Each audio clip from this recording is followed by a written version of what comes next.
Ixi, o que aconteceu aqui?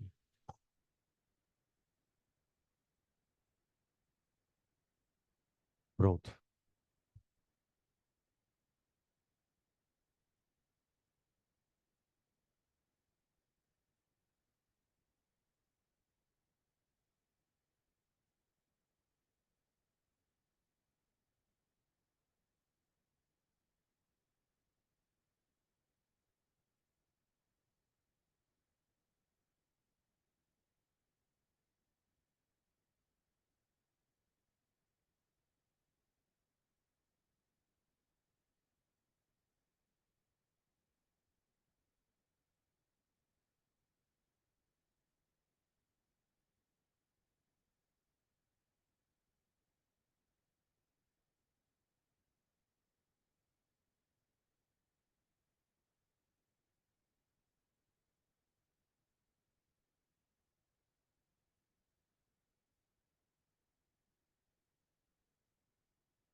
Prontinho. Oi, que caiu aqui.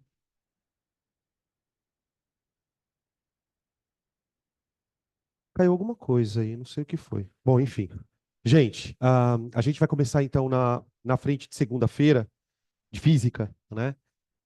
O estudo da eletricidade. A eletricidade, eu separei ela em três blocos, né? Que tem que ser estudado nessa ordem.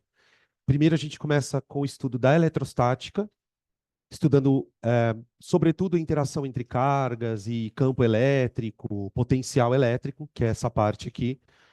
Depois a gente entra na parte mais importante da eletricidade em si, que é a eletrodinâmica, com o conceito de corrente, resistor, circuito, né? E depois a gente entra com a parte de eletromagnetismo. Então, assim, toda aquela dedicação que a gente teve no primeiro semestre para estudar mecânica, a gente vai estudar agora a eletricidade, nesse blocão de três pedaços, tá bem? Do primeiro bloco, né, algumas considerações iniciais. Quando a gente estuda a eletrostática, existem alguns conceitos que caem bastante e outros que raramente aparecem, tá? Geralmente, os conceitos que mais aparecem dentro da eletrostática são o conceito de carga, eletrização e lei de Coulomb, tá? Que basicamente são as duas primeiras aulas de eletrostática. Depois vem campo elétrico e potencial elétrico, que são dois outros assuntos que caem menos, tá bem? Dentro do cronograma, a gente separou 5 ou 6 encontros só para estudar eletrostática. Eu não me lembro agora se são 5 ou 6 encontros. Então vai dar uma média de umas 12 horas de conteúdo, tá bem? Bom, vamos lá. O que a eletrostática estuda? Está aqui. Interação entre cargas. Então, antes da gente estudar as interações, porque a gente, quando eu falo em interação de carga, a gente está falando de força, sobretudo. Só que para chegar no conceito de força, a gente precisa conceituar algumas coisas relacionadas à carga. Na primeira aula, o foco é estudar carga e processos de eletrização, atrito, contato e indução, tá bem? Então vamos começar definindo o objeto de estudo, que é carga elétrica.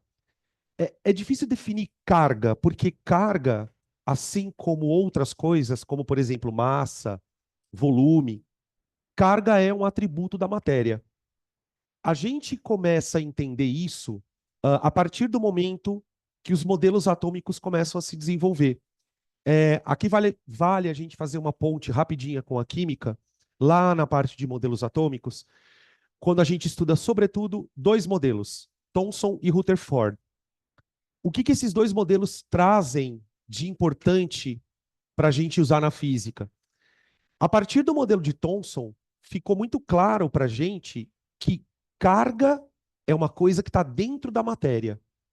Carga é um atributo que está associado à presença de átomos na matéria. Então, se tudo que é matéria é feito de átomos, dentro desses átomos existem estruturas que a gente chama de partículas subatômicas, do tipo próton, elétron, e são essas as partículas que são dotadas de carga. Então, eu posso dizer que carga elétrica é uma propriedade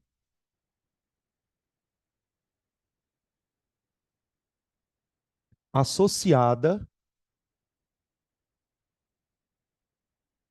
a existência de partículas subatômicas. Existência de partículas subatômicas, tá? Como a gente está trabalhando com uma grandeza e carga é uma grandeza, a gente precisa lembrar que, dentro da física, existem dois tipos de grandezas: as grandezas vetoriais e as grandezas escalares. Quando a gente estuda carga na química, o nosso estudo é um pouquinho superficial, no sentido de que a gente aprende assim: o elétron tem carga negativa. Legal. O nêutron não tem carga. Legal. E o próton tem carga positiva.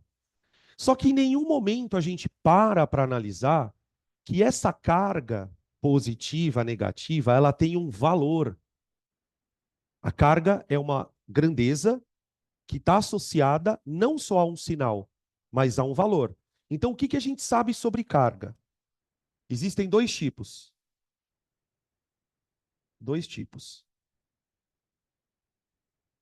A carga positiva e a carga negativa.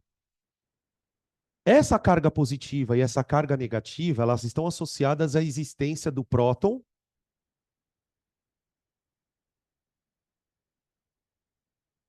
e do elétron,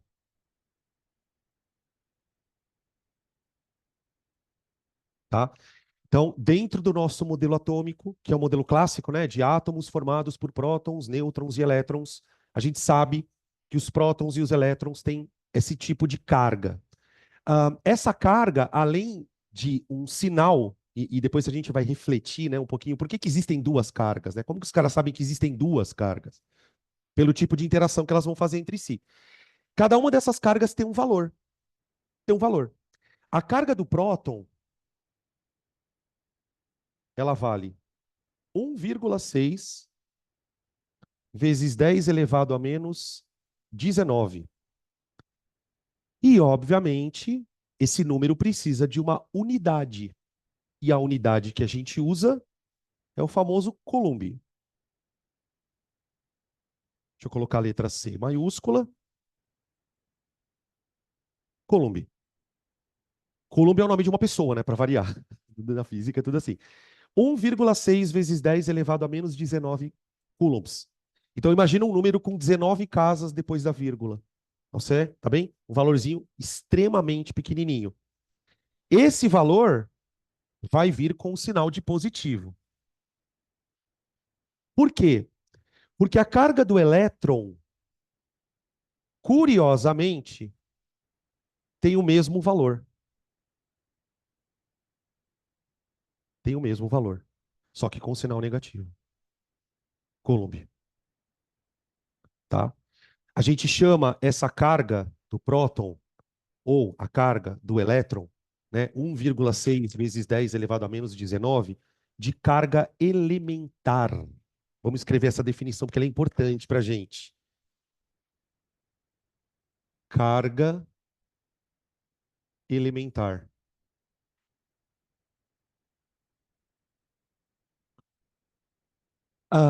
A gente várias vezes usa esse termo elementar, né? O termo elementar a gente usa na física, sobretudo, quando você quer dizer que é a coisa mais básica que existe.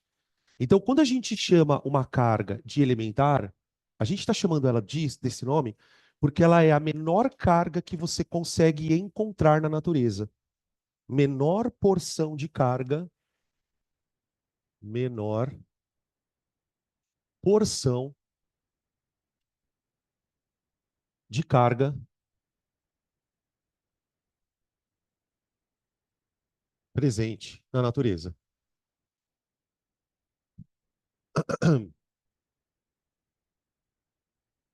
Natureza. Aqui eu vou fazer um comentário. Susto? Ô, gente, aqui eu quero fazer um comentário que é o seguinte. Quando a gente estuda esse tipo de coisa na física, pro ensino médio, pro cursinho, pro vestibular, a gente está estudando uma teoria que já não é mais a teoria mais atual, teoria mais aceita. Quando, a partir de 1940, 1945, quando a teoria da relatividade começa a ganhar força, quando a teoria quântica começa a ganhar força, Os físicos conseguem descobrir partículas menores do que o próton e o elétron. Não sei se algum de vocês já ouviu, que volta e meia aparece em exercício, uma partícula chamada quark. A partícula quark, ela é um pedaço do próton, um pedaço do elétron. Essas partículas só foram descobertas a partir do momento que a gente teve tecnologia suficiente para desenvolver aqueles famosos aceleradores de partículas.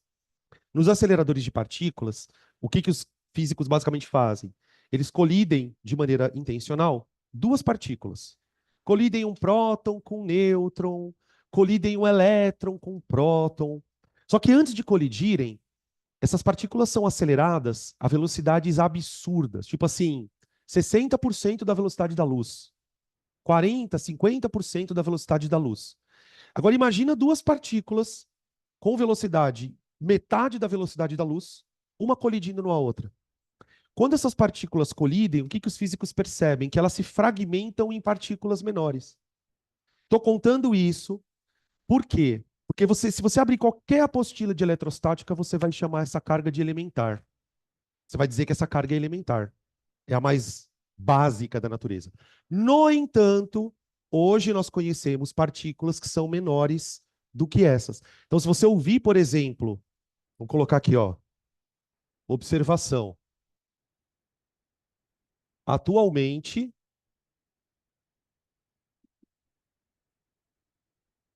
conhecemos ou sabemos da existência dos quarks, dos quarks, partículas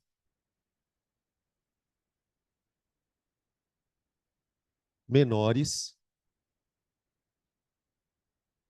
que elétrons e prótons.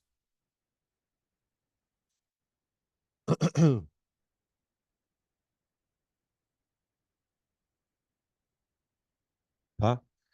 Essas partículas quarks, que têm tamanho menor do que um elétron ou tamanho menor que um próton, certamente vão ter cargas menores do que 1,6. Tá? Estou contando porque, caso apareça em algumas questões, você já sabe o que significa esse termo. Tá bom? Ah, bom, essa carga elementar, a gente costuma representar ela em módulo. A gente representa ela assim, ó.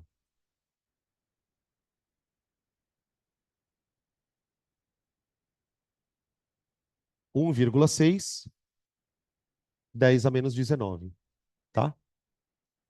Eu vou representar ela sem o sinal de positivo e negativo. Claro que quando eu quiser me referir ao próton, eu uso ela com sinal positivo. Quando eu quiser me referir ao elétron, eu uso ela como um valor negativo, tá? Agora, o valor absoluto dela é esse. Muito bem. Do que é feito um corpo? Bom, um corpo é feito de átomos. E dentro dos átomos existem prótons e elétrons. Então, se a gente parar para pensar macroscopicamente, nós somos um amontoado de prótons, nêutrons e elétrons, basicamente. Então, o nosso corpo, ele é literalmente constituído por cargas elétricas. Eu tenho um monte no meu corpo, aqui nesse canetão, em qualquer corpo que a gente analise, eu terei sempre um monte de cargas positivas junto com um monte de cargas negativas. Então, o nosso corpo ele é constituído por uma soma de cargas. Ok, se o meu corpo é constituído por uma soma de cargas, como que eu conseguiria calcular a minha carga?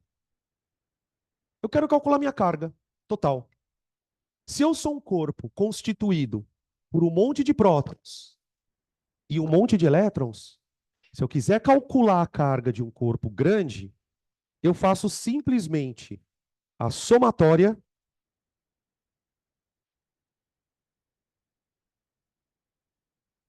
de todas as cargas presentes.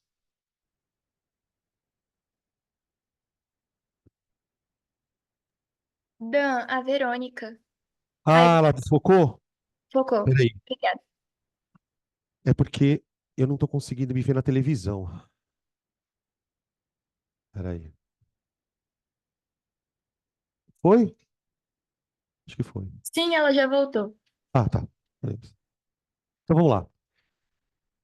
É, se um corpo é feito por um amontoado de átomos, calcular a carga de um corpo significa somar todas as cargas que estão presentes dentro desse corpo. Agora, vamos lá. Se eu fizer essa soma, que resultado eu espero obter? Vamos fazer um teste. Vamos fazer um teste. Vamos começar pegando um corpo bem pequenininho.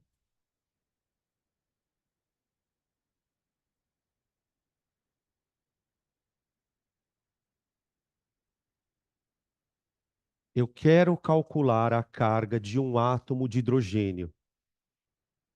Eu quero calcular a carga de um átomo de hidrogênio. Um átomo de hidrogênio é formado por um próton e um elétron. Obviamente, pessoal, eu não vou nem citar o nêutron aqui na história, já que o nêutron é a das partículas a que não tem carga. Então, eu vou enxergar o hidrogênio, do ponto de vista elétrico, como um sistema formado por um próton e um elétron. Simples. Tá bom. Então, se eu quiser calcular a carga do hidrogênio, eu teria que fazer que conta? Basicamente, a carga total do hidrogênio é,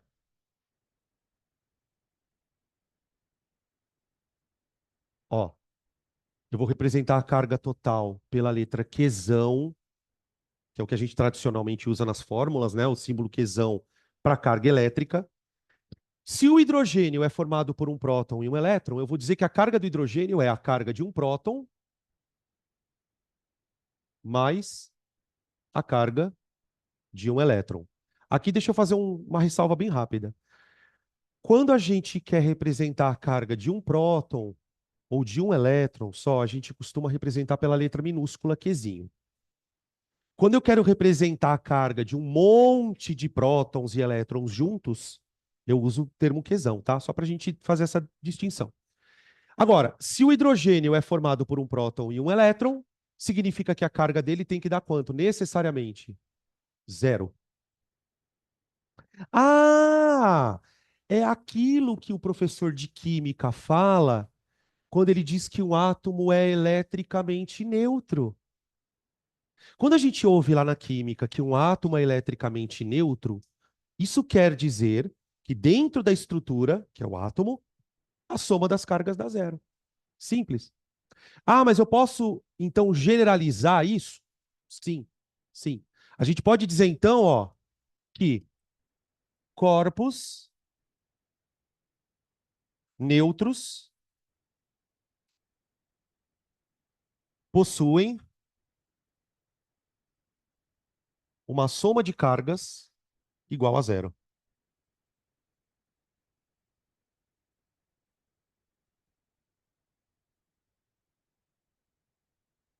Igual a zero.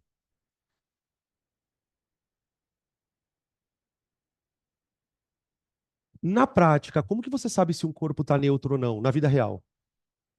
Por exemplo, como que eu sei que esse corpo aqui está neutro? Porque eu não tomei choque a hora que eu peguei nele. Quando você encosta numa coisa e tomou choque, ou você está eletricamente carregado, ou a coisa está eletricamente carregada. Os corpos neutros são corpos onde, se a gente conseguisse pegar todos os prótons desse corpo, pegar todos os elétrons desse corpo, o resultado ia dar exatamente o mesmo, tá? Então, quando a gente estuda a constituição atômica na química e a gente fala que um átomo neutro tem o mesmo número de prótons e elétrons, o que a gente está querendo dizer, na verdade, é que a soma de cargas vale zero. Agora, a gente sabe, por exemplo, ainda fazendo um paralelo com a química, se vocês me permitem, a gente sabe, por exemplo, que existem íons. A gente sabe que existem cátions e ânions. Então, vamos pegar um exemplo aqui de um cátion famoso.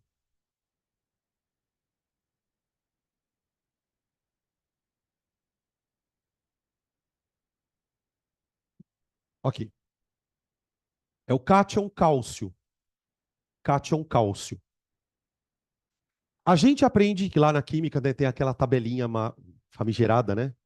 De carga de cátion, carga de ânion, né? Ah, o cálcio é da família 2A, então a carga dele é mais 2. Mas o que que significa esse mais 2? Assim, quimicamente falando, né? A gente sabe que nesse caso aqui, ó, vê se você concorda, o número atômico do cálcio é 20, certo? Então significa que o cálcio tem 20 prótons.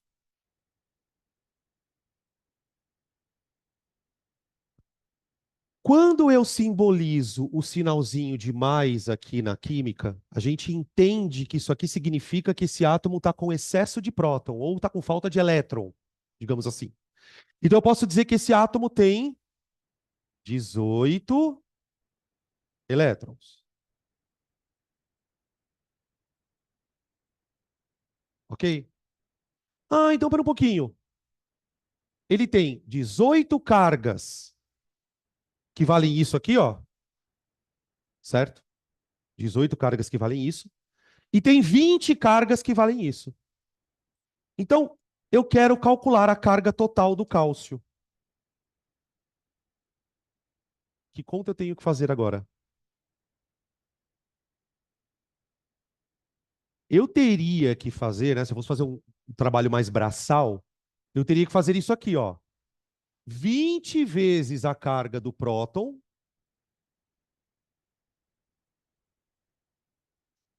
com 18 vezes a carga do elétron. Agora, você pode me explicar um jeito mais fácil de fazer essa conta? Você pega só a carga do excesso. Porque assim, como a carga do elétron é igual à do próton, a presença de um elétron anula a presença de um próton do ponto de vista de carga. Então, os 18 elétrons anulariam cargas de 18 prótons. Então, eu posso dizer que a carga total aqui, ela é 2 vezes a carga do próton. Então, olha que coisa curiosa, né? Na química, quando eu quero me referir à carga de um íon, né, no caso aqui de um cátion, eu escrevo isso. Mas isso para a física não tem muito sentido só. O que a física vai dizer então é que a carga do cálcio se refere ao excesso de 2 prótons. Então a carga do cálcio vai ser mais quanto? 3,2 vezes 10 a menos 19 coulombs. Tudo bem? Então, assim, para eu saber calcular a carga de um corpo, quando eu falo carga de um corpo, eu estou falando de um corpo maior. Pode ser um átomo, pode ser uma molécula, pode ser um corpo mesmo. Eu preciso saber quantos prótons e quantos elétrons tem no corpo. Bom, se o número for igual, soma zero. Corpo eletricamente neutro.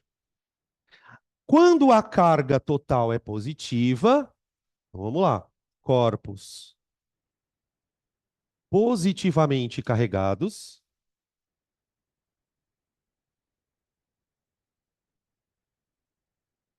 carregados, apresentam excesso de prótons.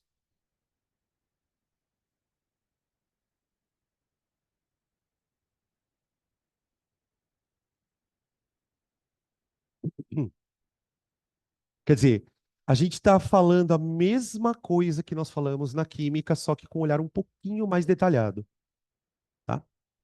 Do mesmo jeito que eu tenho corpos com excesso de prótons, eu posso ter corpos com excesso de elétrons, né? Vamos pegar um caso de um íon bem famoso. Gente, eu estou pegando íons e átomos porque são as estruturas mais simples que eu consigo pegar para fazer conta, tá? Vamos pegar aqui um íon famosão, o íon fluoreto. Alguém lembra qual é a carga do fluoreto? -1, ou um menos. O íon fluoreto, ele tem 9 prótons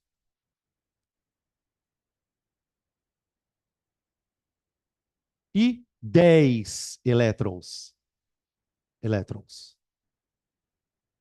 Já que a carga dele é menos 1. Então ele tem um elétron a mais do que os prótons. Tá bom? Muito bem. Aí a ideia seria, se eu fosse fazer a conta de maneira braçal, né? Carga total do íon flúor, ou do fluoreto, né, perdão, seria a carga de 9 prótons, 9 vezes a carga do próton, mais 10 vezes, peraí, 9 vezes a carga do próton, mais 10 vezes a carga do elétron, tá? Ou, simplificadamente falando, como ele tem um excesso de um elétron, eu faço uma vez a carga do elétron. Isso aqui, tá? Nesse caso aqui, vai dar menos 1,6, 10 a menos 19. Tá bem? Ok. A partir dessas situações, a gente pode tirar algumas conclusões. Você pode transformar em regras. Bom, a primeira regra é a seguinte, né?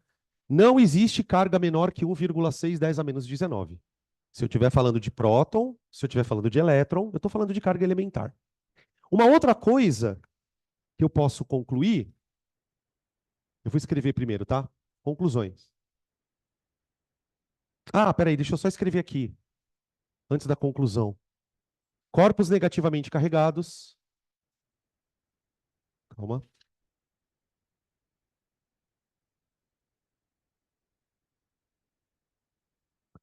Corpos negativamente carregados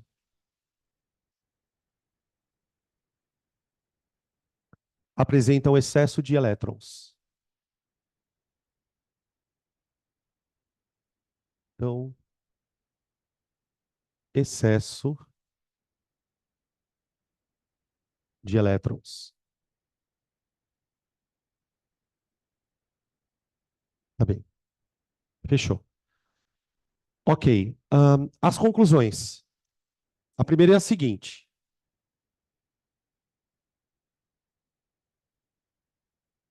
A carga de um corpo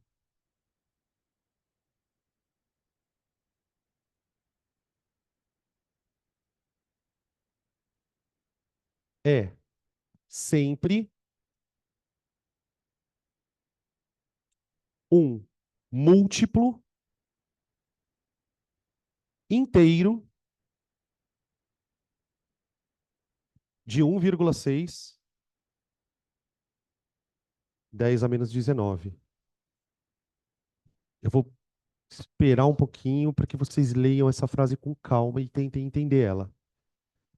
A carga de um corpo é sempre um múltiplo inteiro de 1,6, 10 a menos 19 coulombs. Veja se faz sentido esta frase. Por exemplo, quando o corpo tem um excesso de 2 prótons, quando um corpo tem um excesso de 2 prótons, a carga dele ficou 2 vezes a carga do próton. Quando o corpo tem excesso de um elétron, a carga dele é uma vez a carga do elétron. Se um corpo tiver excesso de 10 prótons, a carga vai ser 10 vezes a do próton. Então a gente pode dizer que a carga de um corpo é sempre esse número, ou positivo ou negativo, evidentemente, multiplicado por um excesso, certo? Então eu posso criar uma fórmula para calcular essa carga elementar, essa carga total. Posso dizer que a carga total, gente, é igual a carga elementar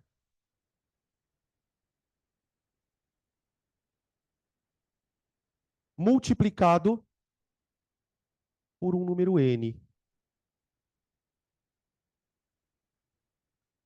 O que esse número n é? Isso, é o número daquilo que está sobrando. Ou estão sobrando prótons, ou estão sobrando os elétrons. O famoso quiné, né? O famoso quiné.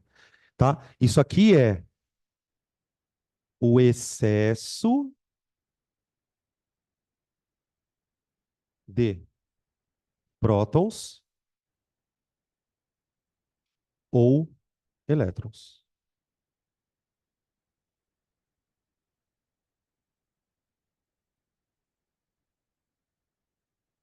Aí, beleza?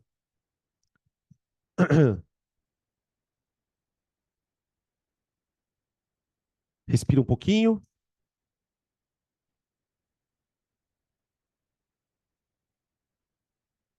Gostaria de fazer mais um comentário. Opa, opa, opa, calma.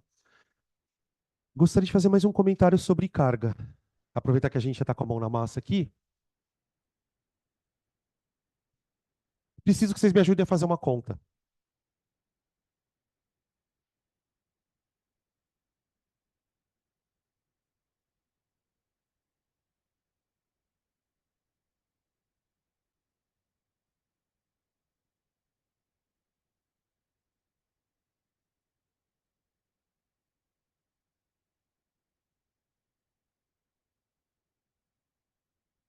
Essa é a pergunta. Qual a carga molar do elétron?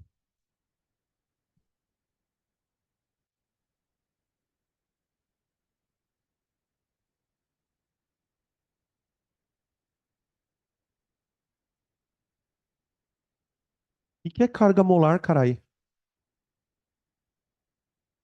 Hã? Não é massa molar, hein? Pelo amor de Deus. É carga molar. Existe esse termo? Existe, tá, gente? Ele é estranho, mas existe. O que a palavra molar te lembra? 6,02 vezes 10 a 23. Coisas, não é? Coisas, coisas. Agora imagina que eu tenha na minha mão 1 mol de elétrons.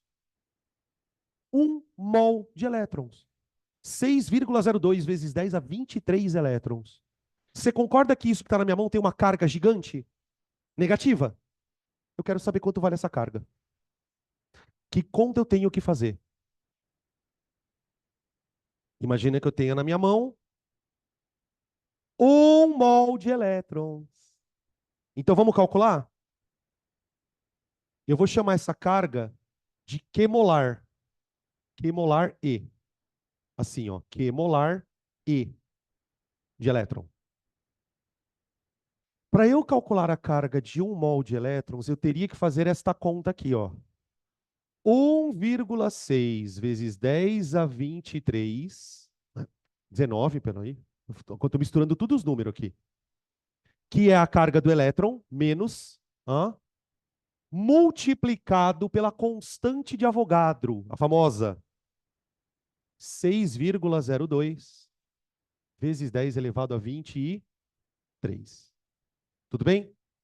Gente, a gente vai obter aqui um número famosérrimo. Famosérrimo. Eu vou arredondar ele, tá? Vou arredondar. Ele vai valer aproximadamente menos 96.500 coulombs. Alguém já viu esse número em algum lugar? Esse número é muito famoso. É a carga de 1 mol de elétrons. Essa carga de 1 mol de elétrons é chamada de Faraday.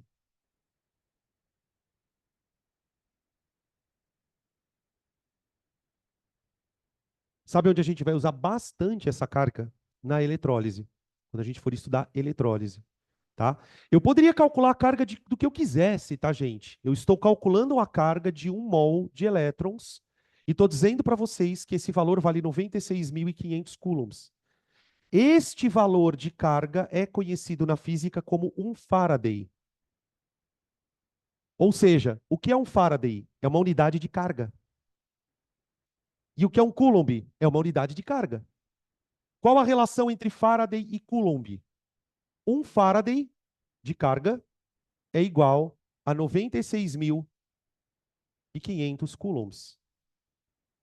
Tá? Então, por exemplo, se o cara fala para mim assim, Considere um corpo cuja carga é 2 faradays. São 2 vezes isso. Considere um corpo cuja carga é meio Faraday. É metade deste valor, tá? Isso é uma unidade não tão usada na física, mas muito usada nos cálculos envolvendo eletricidade na química, tá? A gente vai usar muito essa parte aqui quando for estudar eletrólise, beleza? Ok. Então esse é o básico sobre carga elétrica. Claro que a gente ainda teria que falar das forças, né? Mas eu vou deixar isso para o capítulo 2, para a parte 2 da aula, né? A pergunta que vem agora é a seguinte: é possível um corpo trocar cargas com outro? Se sim, me dá um exemplo da química. Claro que é sim, né? Eu estou pedindo um exemplo da química. Me dá um exemplo de alguma coisa que acontece na química onde 2 corpos trocam cargas. Vocês já estudaram. A ligação iônica, oxirredução. Por exemplo, numa ligação iônica, o que acontece quando um átomo de metal se aproxima de um não metal?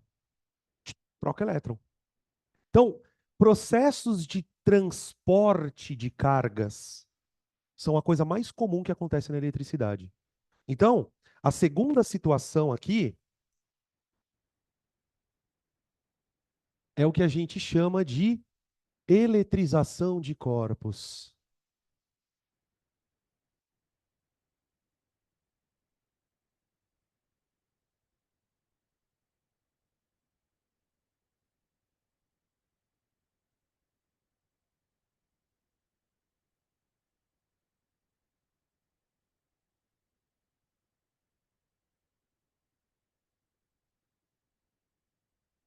Gente, eletrizar um corpo significa tornar o corpo carregado na física. Você tem lá um corpo, provavelmente neutro, e de alguma maneira você vai fazer esse corpo trocar cargas com outro. Presta atenção na palavra trocar. Porque, gente, carga é uma coisa que nem energia. O que eu quero dizer com isso? Que carga é uma coisa que é que nem energia. Ela se conserva. Quando um corpo troca carga com outro, a carga não desaparece. Então eu não posso. Assim, é muito louco, né? Porque eu vou falando as coisas e vou lembrando. Puta que pariu. Tem 3 coisas que se conservam no universo: massa, carga e energia. Lei da conservação da energia, lei da conservação da massa e lei da conservação da carga. Então, eletrizar um corpo consiste na troca de cargas. E aí, um detalhe importante, que vocês já sabem isso, eu acho. Vamos lembrar. Quando a gente estuda ligação iônica, quando a gente fala de íon lá na química, a gente fala sempre com aquela ressalva de que um átomo só pode perder ou ganhar elétrons. Por que isso acontece? Por causa da própria estrutura atômica. Os elétrons, pelo menos é o que a gente sabe, eles são as únicas partículas que têm liberdade de movimento na estrutura atômica. Então, quando um átomo se torna positivo, quando um átomo se torna negativo, seja lá qual for o processo, sempre estará havendo uma troca de elétrons. Então, a gente pode dizer que a eletrização de corpos consiste na troca de cargas negativas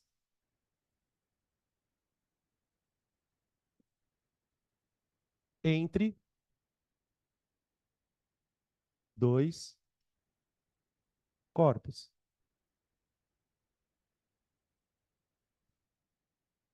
Ok, tudo bem. Dentro deste processo, existe o que a gente chama de princípio da conservação das cargas.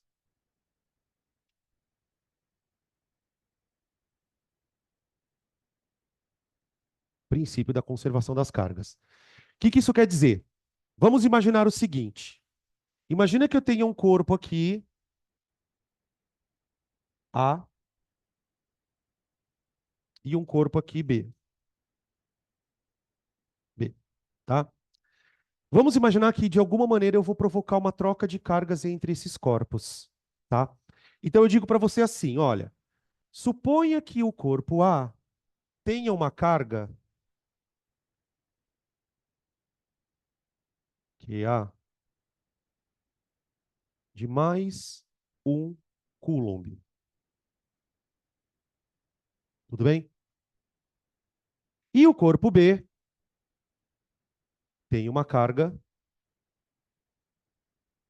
Peraí, coloca menos aqui, gente, por favor. Desculpa. Aqui, ó.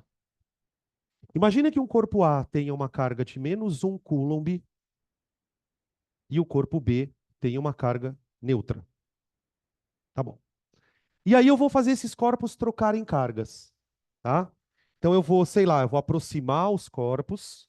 Então eu vou chamar isso aqui de antes. Antes. Tá. Encosta um corpo no outro e os corpos vão trocar cargas. A gente vai falar sobre as trocas de cargas mais especificamente daqui a pouco, tá? Agora vamos imaginar que depois que aconteceu o processo de eletrização, o corpo A ele ficou com uma carga de menos 0,8 coulombs.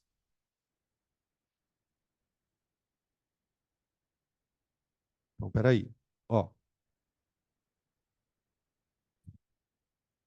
antes, corpo A com carga de menos 1 coulomb. Corpo B com carga de 0 coulombs. Tá. Depois que eu fiz o processo de eletrização, suponha que o corpo A tenha carga de menos 0,8 coulombs. O que aconteceu com a carga do corpo A, gente? Ela aumentou ou diminuiu? Aumentou. Todo mundo entende que isso é aumento de carga? Ela foi de menos 1 para menos 0,8. Ah, tá. Por que isso aconteceu? Por que isso aconteceu? Porque certamente o corpo A cedeu elétrons para o corpo B. Como que eu tenho tanta certeza que ele cedeu elétrons para o corpo B? Porque a carga dele aumentou. Agora, espera um pouquinho. Se isso for verdade, ou seja, se o corpo A cedeu elétron para o B, portanto a carga aumentou, o B, que recebeu elétrons, deve ter a sua carga diminuída. Ou seja, ele era um corpo neutro e agora ele se tornou um corpo negativo, certo? Adivinha qual é a carga desse corpo? Menos 0,2. Professor, como que você sabe que é menos 0,2? Porque existe um princípio da conservação das cargas. O princípio da conservação das cargas diz o seguinte: quando dois corpos trocam cargas, não importa como isso aconteça, a gente enxerga esses dois corpos como um sistema isolado. O que é um sistema isolado? Um sistema isolado é um sistema onde as partes trocam cargas apenas entre si. Então, se isso é um sistema isolado, quer dizer que a soma das cargas deve ser sempre a mesma. Observa que antes da troca, a soma das cargas dava menos 1 coulomb, não dava? Depois das cargas, a soma passa a valer quanto? Menos 1. Ou seja, é o princípio da conservação das cargas. Então, o princípio diz o seguinte: quando dois corpos trocam cargas entre si, quando dois corpos trocam cargas entre si,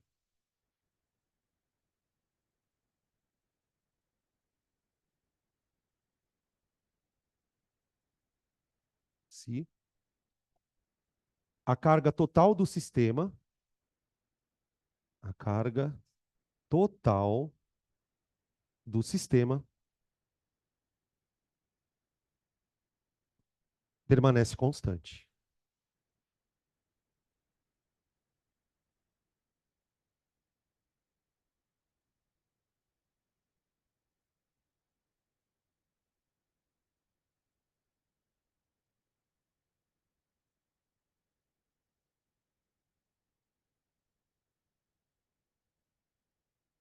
Oi,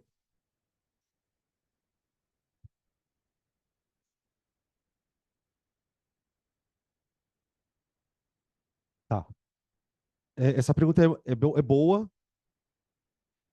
A pergunta é a seguinte: como que eu, o que que influencia? Porque, por exemplo, vê se a tua pergunta saiu desse problema. É, por que que passou 0,2, né, para cá? Por que que os corpos não ficam com a mesma carga? Porque tem situações, por exemplo, que você vai eletrizar os corpos, em que esse corpo vai ficar com menos 0,5 e o outro menos 0,5. Para a gente, na eletricidade do ensino médio, isso depende basicamente do tamanho do corpo. Então, por exemplo, a gente, quando estuda a eletrização de corpos, a gente usa sempre o modelo das bolinhas. Você vai ver que é sempre uma esfera tocando outra, por exemplo. S- Se esses corpos tiverem, se eles forem feitos do mesmo material e tiverem o mesmo tamanho, aí as cargas são iguais. Então, por exemplo, provavelmente o que aconteceu aqui é que este corpo só passou 0,2 de carga, que provavelmente esse corpo devia ser pequenininho, tá? Quanto maior é o corpo, mais carga ele consegue armazenar na sua totalidade. Depois a gente fala também por que isso acontece, tá? Mas isso é uma pergunta importante, tá, gente? Não é sempre que as cargas vão ficar iguais. Quando que as cargas vão ficar iguais? Quando os corpos forem idênticos, tá? Beleza? Fechou até aqui? Tá. É, deixa eu fazer uma pergunta agora que me ocorreu aqui.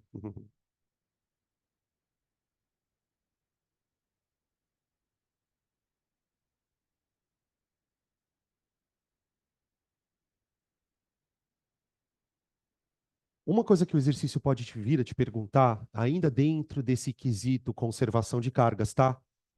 É quantos elétrons passaram de A para B? Então, olha para a pergunta, ó. Quantos elétrons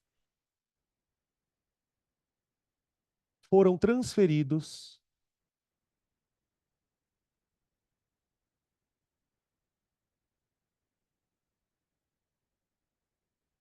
de A para B?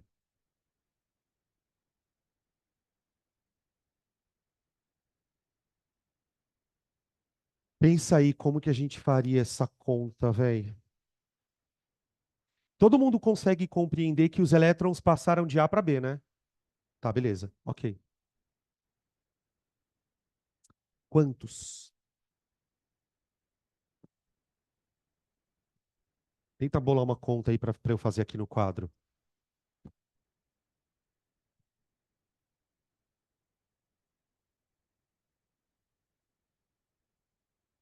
Você sabe quanto vale a carga de um elétron? Ah, então faz uma regra de 3. Quer ver, ó? Olha como é facinho. Se um elétron tivesse passado de A para B, só um elétron, quanto de carga teria atravessado? Não precisa nem colocar o sinal de menos, tá, gente? Não perde tempo, não. Olha lá. Cada elétron miserável que passa de A para B é aquela carguinha que vai. Tá. Quantos elétrons são necessários para essa carga? Ou, se você quiser, você pode usar o quiné. Pode usar o quiné. Vem aqui um pouquinho comigo, ó, por favor, rapidão. Olha para o quiné. O que eu substituiria aqui? 0,2, que é a carga que passou, né? Aqui eu substituo 1,6 vezes 10 a menos 19, e eu estou atrás desse cara, ó. Ok? Tá? Isso aqui vai dar N 2, 10 a menos 1 sobre 1,6, 10 a menos 19. 20 por 16. 5 vezes 4. 4 vezes 4. 1,25, 10 elevado a 18. Acho que é isso. Se eu não fiz a conta errada, deu 1,25.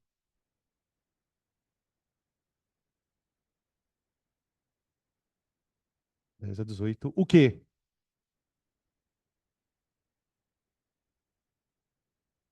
Quê? Elétron. Ah, idiota. Tá aí. Sacaram como faz isso?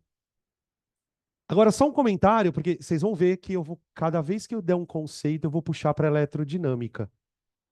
Isso é corrente elétrica. Isso é corrente elétrica. Quando você tem dois corpos trocando carga, a troca de cargas é uma corrente elétrica. É basicamente isso, tá? Por exemplo, depois a gente pode calcular a corrente elétrica que passa aqui, dependendo do tempo que essa carga for trocada, né? Porque, claro que quando eu falo em corrente elétrica, a gente não está falando só da carga trocada. A gente está falando do quão rápida essa carga é trocada, né? Todo mundo aqui, e essa é uma época propícia para você vivenciar essa experiência. A época de tomar choque nas coisas. Choque no corrimão da escada, choque no carro, choque na porta, choque no colega. Às vezes você encosta na pessoa e chega a fazer barulho. O que é isso? É isso. Você, por exemplo, eu sou uma pessoa que eu acho que eu sou um pouco gordinho, eu acabo me esfregando na minha própria roupa. Então eu vou andando assim, ó, eu vou me eletrizando na minha própria roupa. Quando eu encosto assim em alguma coisa, faz tac. Essa troca de cargas acontece geralmente quando você está eletrizado e o seu colega está neutro, ou vice-versa, tá? Uma experiência que sempre acontece comigo é na academia. Eu estou fazendo esteira, e aí você vai pegar na esteira, você toma choque. Porque você fica ali correndo e raspando o próprio tecido no corpo, e aí você carrega o corpo, e a hora que você encosta, ocorre um fluxo de carga. Uma coisa que a gente precisa perceber também aqui, que vale a pena citar. Como é que eu tenho tanta certeza que os elétrons vão de A para B, e não de B para A? Porque acontece que o elétron tem uma tendência a se movimentar. Por exemplo, nesse caso, por que, que o corpo A perdeu elétron para o B? Porque o A tinha mais elétron do que o B. Então, o que, que normalmente acontece em corpos que trocam cargas? Você vai ter sempre um corpo com mais elétron que o outro. E essa diferença de elétrons vai motivar essa troca quando você encosta, por exemplo, os corpos. Às vezes, gente, e isso é o que acontece, por exemplo, no relâmpago, você não precisa nem encostar um corpo no outro. Por exemplo, a nuvem não está encostada na Terra. O que acontece é que muitas vezes, quando um corpo tem uma carga muito grande, essa carga é tão grande que o próprio ar pode conduzir eletricidade. Os elétrons podem fluir pelo próprio ar, que é justamente o que acontece quando a gente vê os relâmpagos ou as descargas elétricas de maneira geral, tá? Beleza? É claro que se você encosta um corpo no outro, que é o que acontece quando você encosta em algum objeto geralmente metálico, né? Essa carga vai rápido. Mas, por exemplo, isso pode acontecer pelo ar, tá? Vocês já viram um negócio chamado arco voltaico? O arco voltaico acontece geralmente quando tem algum tipo de acidente e o fio de alta tensão cai, quebra. Às vezes o fio quebra e você vê um arco de. Parece um raio mesmo, de um fio no outro. Isso acontece por quê? Porque a carga que tem no fio é tão grande que os elétrons conseguem andar pelo próprio ar. Tá? Só lembrando que a atmosfera, né, não é um meio muito condutor. Ele se torna melhor condutor nas épocas de seca. Por isso que é mais nessa época que a gente observa esses fenômenos de descarga elétrica, tá? Beleza? Deixa eu ver o que mais que eu preciso das cargas. Acho que é isso. Alguma pergunta aqui sobre carga de maneira geral? Então agora vamos discutir os processos em si, né? Como que eu eletrizo um corpo? Vamos lá. Aqui é bem tranquilinho, tá? Como que a gente eletriza corpos? Né? Como que você providencia, digamos assim, essa troca de carga? Então, processos de eletrização.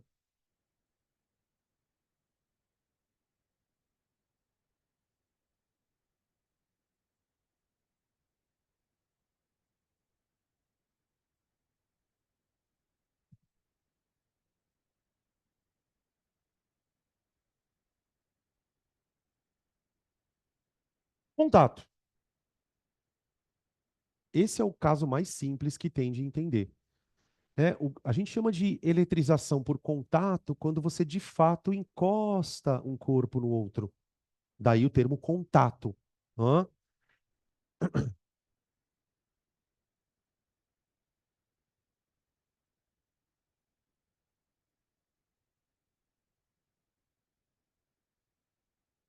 Peraí.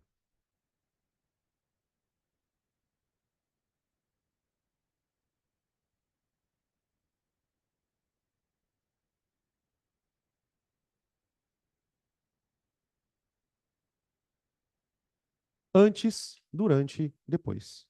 É simples, tá? Corpo A, corpo B.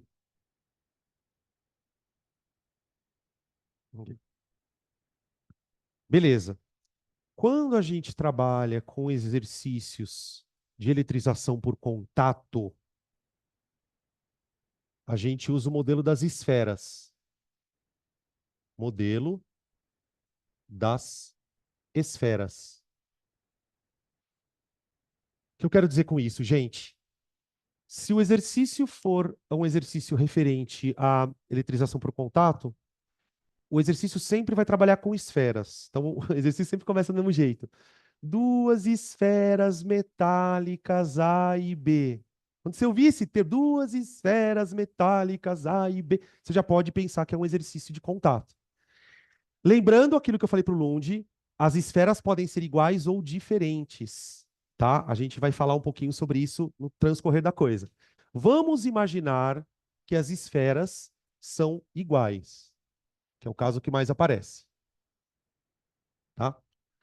A vantagem de você eletrizar esferas iguais é que no final do processo, as cargas delas têm que ser a mesma, tá?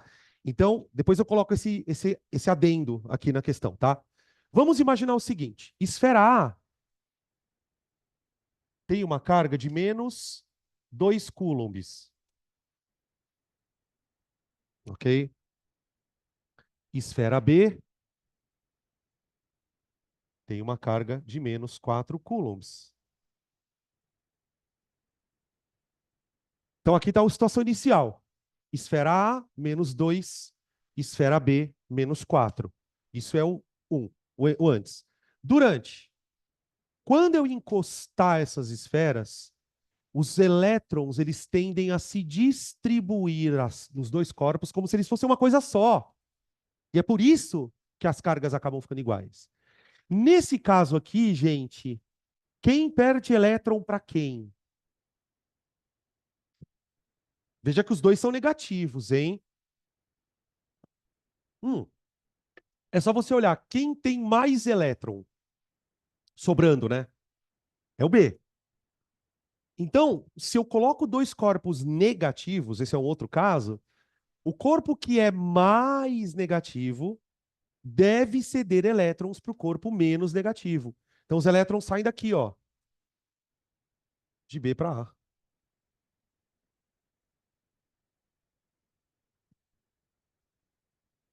Eu sempre penso nisso, as minhas imagens mentais, que é como se os elétrons fossem formiguinhas.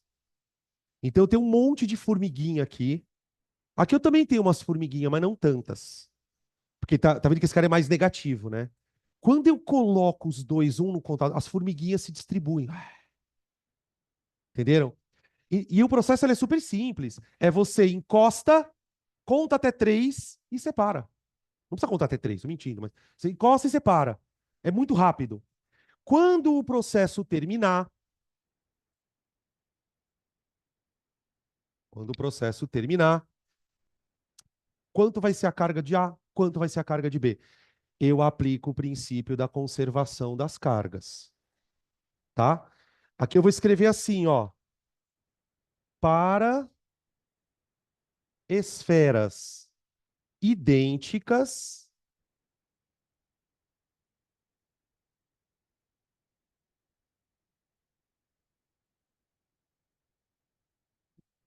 as cargas finais são iguais.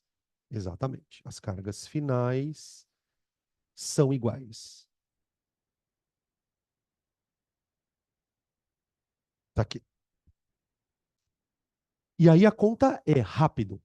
Pega a soma das cargas antes. Opa, perdão.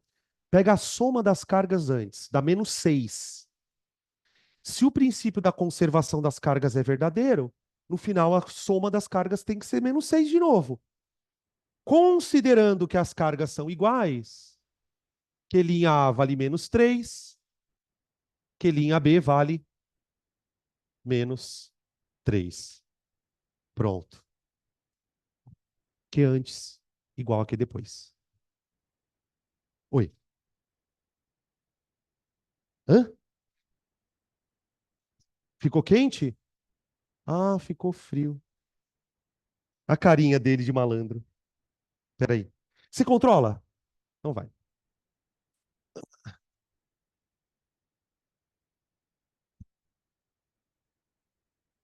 É qual que é o ar? É o da frente que tá ruim?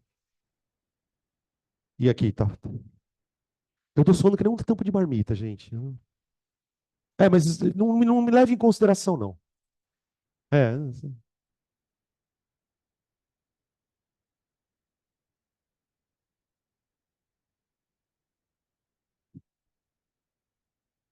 você esticando a mão assim, doida. Ela tá assim, será que tá quente aqui? Você é doido. Eu devia ter um ar só pra mim. Sabe aqueles negócio de retorno de música? Devia ter um só pra mim. Hã? Tem um ventiladorzinho, né? Vou botar aqui assim, ó. Ventilador de caminhoneiro.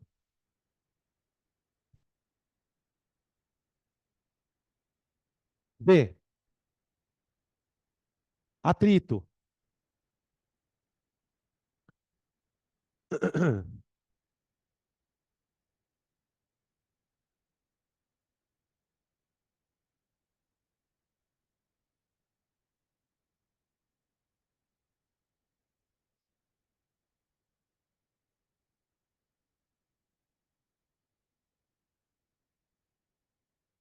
Ô, gente, acabei de falar pra vocês aqui da história do choque. Normalmente, quando você encosta numa pessoa, encosta em alguma coisa e toma um choque, é porque um de vocês foi eletrizado. Já. Porque uma coisa que dá pra gente começar a perceber aqui, e essas percepções às vezes a gente não tem tempo de falar nas aulas porque são corridas, é assim: o que motiva uma troca de cargas entre dois corpos? Diferença de carga aqui, por exemplo. Você percebe que aqui, ó, por exemplo, vocês acham que se esse corpo tivesse neutro e esse aqui neutro, se encostar, iria trocar carga? Não. Só que o atrito é diferente. No atrito, os dois corpos estão inicialmente neutros. Os dois corpos estão neutros.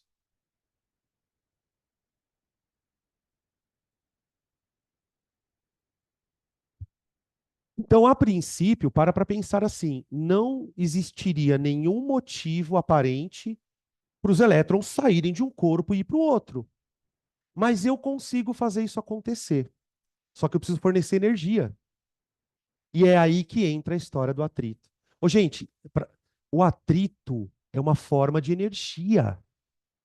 Então imaginem o seguinte, ó, eu tenho aqui um corpo qualquer e aqui eu tenho um bastão A e B. Eu vou pegar esse bastão e vou esfregar o bastão, vou fazer o movimento de esfregar no outro corpo, tá?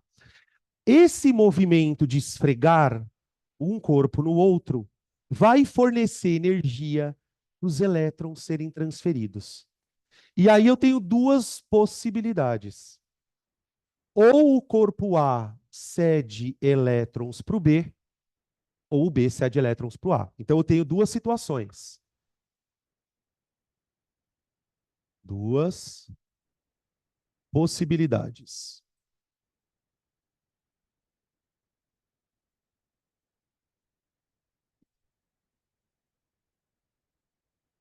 Possibilidade um: o A pode perder elétron para o B. Então, A perde elétrons para B.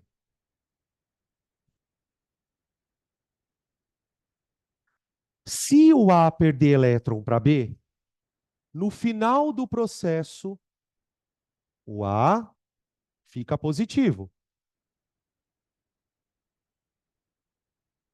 Ah, quanto ele vai ficar positivo? Sei, depende, não importa. Mas ele vai ficar positivo. Tá. E aí, obviamente, se o A ficou positivo, o corpo B fica negativo. Aqui no meu desenho, gente, só para a gente continuar mantendo essa ideia do princípio da conservação, ó, imagina que o A, sei lá, vai, ficou com 4 cargas positivas. Então, teoricamente, o A teria perdido 4 elétrons, vai. Então, o B vai ficar com 4 negativos, mantendo o princípio da conservação da carga. Ok? Agora, possibilidade número 2. A ganha elétrons de B. De B. Aí o contrário. A e B.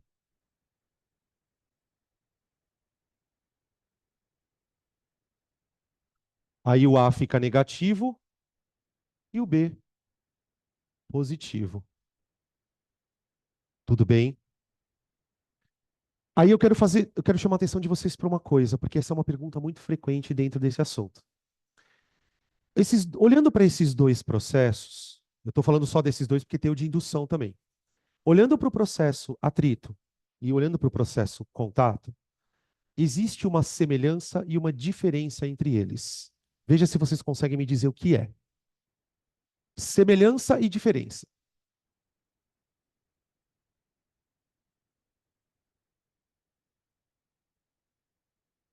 E aí? A semelhança está aqui, ó. Princípio da conservação das cargas. Se ocorre um processo de troca de cargas, que antes igual a que depois. Tanto é que aqui eu tomei o cuidado, não sei se ficou claro para todo mundo, ó. O número de negativinhos aqui, ó, -4 mais 4, tá vendo? Essa é a semelhança. Qual a diferença? O sinal no final do processo. Quando eu eletrizo corpos por contato, o resultado é que no final os corpos têm cargas de mesmo sinal. Então, tipo, se um corpo é negativo e o outro é negativo, os dois continuam negativos. Se um corpo é neutro, olha aqui esse exemplo, ó. Se um corpo é neutro e o outro é negativo, no final os dois ficam negativos. Então, se você quiser anotar no seu caderno aí, um lembrete, ó, eletrização por contato, cargas de mesmo sinal. No final, né? Ao final, ao final, cargas de mesmo sinal.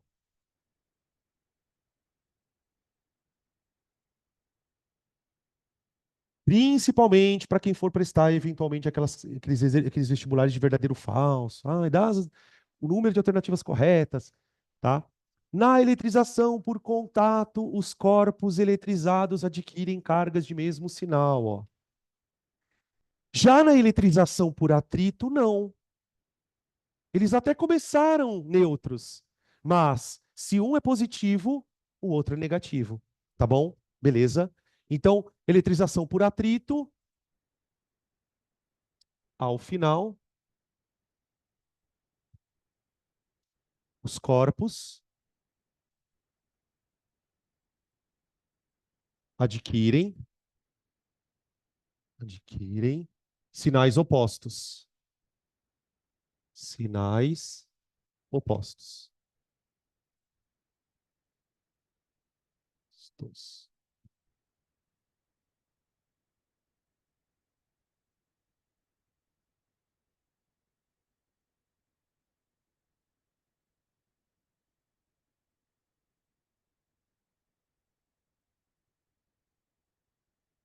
Aí.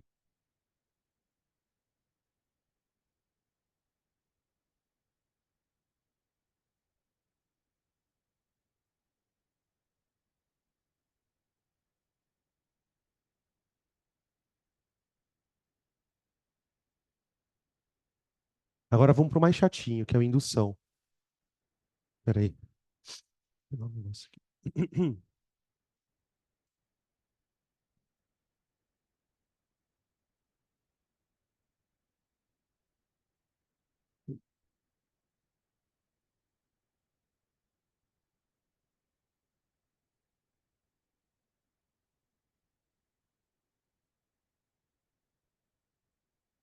Indução, gente. Esse é o método mais delicadinho para a gente analisar, mas também não é tão assim. Indução. A indução ela é um processo que depende também, assim como o atrito, né, e o contato de etapas. Tá? Ah, primeiro eu preciso lembrar o que a gente entende por induzir, né? Quando a gente estuda forças intermoleculares. Calma, muito calma. Calma, desculpa, gente. Quando a gente estuda forças intermoleculares, a gente ouve falar dessa palavra, lá numa das forças chamada força de dipolo induzido. Induzir significa provocar. Isso é induzir. Então, a gente vai provocar. Primeiro, eu estou só explicando geral, tá? Depois eu explico, calma, passo a passo. A indução ocorre quando você provoca ou quando você induz o movimento de cargas entre um corpo e a Terra. Você vai precisar usar a Terra para eletrizar o corpo, tá? Como que a coisa funciona? Para você eletrizar um corpo por indução, você vai precisar de dois corpos. A regra é assim: eu preciso de dois corpos e um fio metálico. Eu tenho um corpo que eu vou chamar de induzido. Induzido. O corpo induzido é o corpo que eu vou eletrizar. Esse corpo, ele é neutro, tá? Então a carga dele é zero, neutro. Para eletrizar esse corpo, eu vou precisar de um outro corpo já eletrizado. Então eu pego um corpo, eletrizo ele por atrito, tá? Esse corpo aqui, que eu vou representar como um bastãozinho, ele é o indutor, tá bom?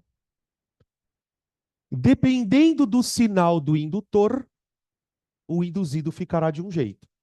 Então vamos imaginar a priori que o meu indutor seja positivo. Aqui, tá bom? Beleza. Então eu tenho induzido e indutor. O que eu vou fazer no primeira etapa? Então, ó, parte 1. Aproximação dos corpos. O que eu vou fazer? Eu vou aproximar o indutor do induzido sem encostar. Né? Obviamente, por que eu não quero encostar os corpos? Porque se eu encostar os corpos, isso vira uma eletrização por contato. Eu não quero isso. Tá? Eu vou aproximar os corpos e conectar do induzido à Terra. À Terra. O que eu vou fazer? Eu vou pegar o corpo induzido, vou conectá-lo a um fio elétrico e esse fio elétrico vai ser aterrado, o famoso fio terra. Aterrado. O fio terra, depois a gente vai discutir essa questão do fio terra lá na eletrodinâmica, ele é basicamente uma conexão elétrica de um corpo à Terra, tá bom? Então aqui é a nossa querida Terra. Ô, gente, vocês já pararam para pensar que a Terra é um corpo gigante, feito de átomos? Qual é a carga da Terra? Ela é positiva, negativa ou neutra? Ela é neutra. A Terra é um corpo neutro, que Terra é zero. Ainda bem, né, gente? Que a Terra é neutra. Senão a gente não teria como andar na Terra. Tá, o que acontece? E essa é a parte louca que a gente só vai entender isso aqui quando você entender campo elétrico. Tá vendo esse? Então, ó, eu tenho um corpo neutro conectado por um fio à Terra. Quando eu aproximar o corpo positivo do corpo neutro, este corpo positivo, mesmo não estando encostado no corpo neutro, tá? Esse corpo positivo, ele induz a subida de elétrons da Terra para o corpo neutro. Ele vai criar aqui o que a gente vai chamar no futuro de campo elétrico. E o campo elétrico, gente, é aquilo que faz uma carga se mexer. Então, quando eu aproximo um corpo positivo desse sistema, esse sistema faz isso aqui, ó. Elétrons. É como se a Terra fosse um fornecedor de elétrons para o corpo. Tá? Esses elétrons vão subindo, atraídos pela presença do indutor. Atraídos pelo indutor.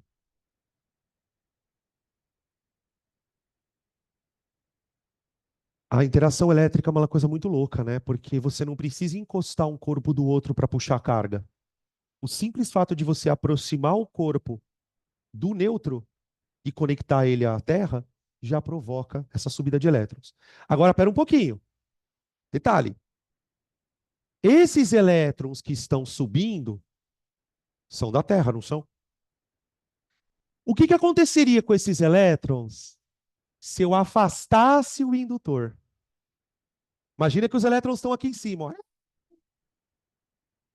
Tem um monte de elétron que não deveria estar aqui. Eles só estão ali em cima por conta do indutor. É ele que induz, tá? O que acontece se eu tirar o indutor? Os elétrons voltam.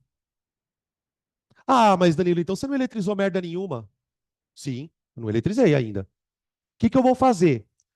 Antes de afastar o indutor, eu corto o fio. Eu espero os elétrons subirem com o indutor perto aqui. Eu corto o fio e aí afasto. Porque na hora que eu cortar o fio e afastar, o que acontece com os elétrons? Eles ficam presos lá em cima. Percebem isso? Então eu faço isso, ó.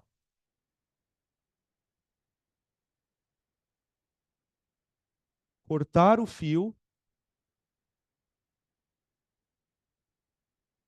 antes de afastar o indutor.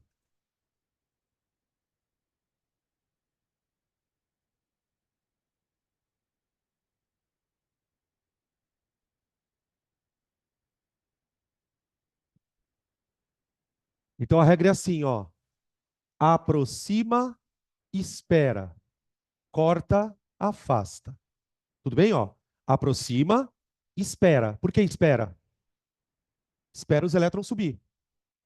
Corta e aí afasta. Essa é a ordem. Aproxima, espera. Corta, afasta. Depois que eu cortei e afastei o indutor, qual é o resultado que nós teremos? Bom, o indutor não mudou nada. Ele continuou positivo. Agora, o induzido não. O induzido ganhou um monte de elétron. Ganhou um monte de elétron. Então, percebe que aqui o negócio é o seguinte. Na indução, nós não estamos trocando cargas entre esses corpos. Eu estou trocando cargas, na verdade, eu estou usando um corpo para transferir carga da Terra para o corpo. Percebem essa diferença? Tá? É isso que acontece nas descargas elétricas de raios. Tá? É basicamente isso que acontece nas descargas elétricas. Isso aqui seria o papel da nuvem, ó. Nuvem e a Terra. Quando a nuvem fica muito, muito, muito carregada, essa troca de elétrons acontece pelo ar. E é onde acontecem as descargas. Tá? Vocês sabem que nem todo raio cai, né? Tem raio que sobe. Justamente quando isso acontece, ó. Né? Imagina o seguinte, imagina a Terra e uma nuvem muito, muito, muito, muito positiva. Se eu tenho a Terra e uma nuvem muito, muito, muito positiva, o raio vai subir. Os elétrons vão sair da Terra para a nuvem. Tudo bem? Tá? Veja que nesse caso, os corpos que foram utilizados, né, depois, estão com cargas de sinais opostas. Então, por exemplo, se eu usei um indutor positivo, meu induzido fica negativo. Tá bom? Ah, mas e se fosse o contrário? Vamos desenhar o contrário juntos, vai? Só para a gente deixar tudo completinho. O que eu quero dizer com contrário, gente? Quero dizer o seguinte: induzido neutro, neutro, e o indutor negativo.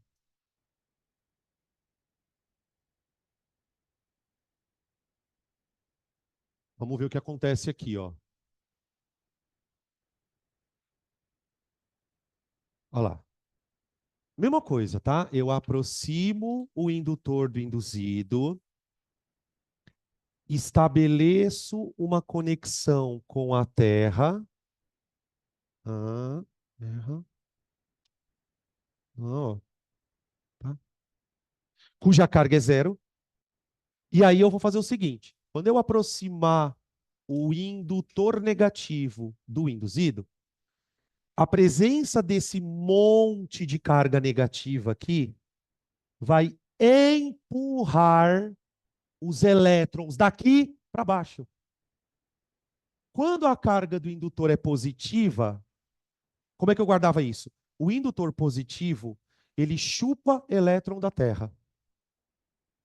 O indutor negativo, ele cospe elétron na Terra. Então, se o indutor é negativo, a corrente elétrica faz isso, ó. Para a Terra. Conforme os elétrons vão saindo do indutor, do induzido, perdão, ele vai ficando positivo. Tá bom? O que acontece se eu afastar sem cortar? Os elétrons sobem de volta. Então, o que eu faço? Corto e afasto. Cortar o fio antes de afastar. Cortar o fio antes de afastar o indutor.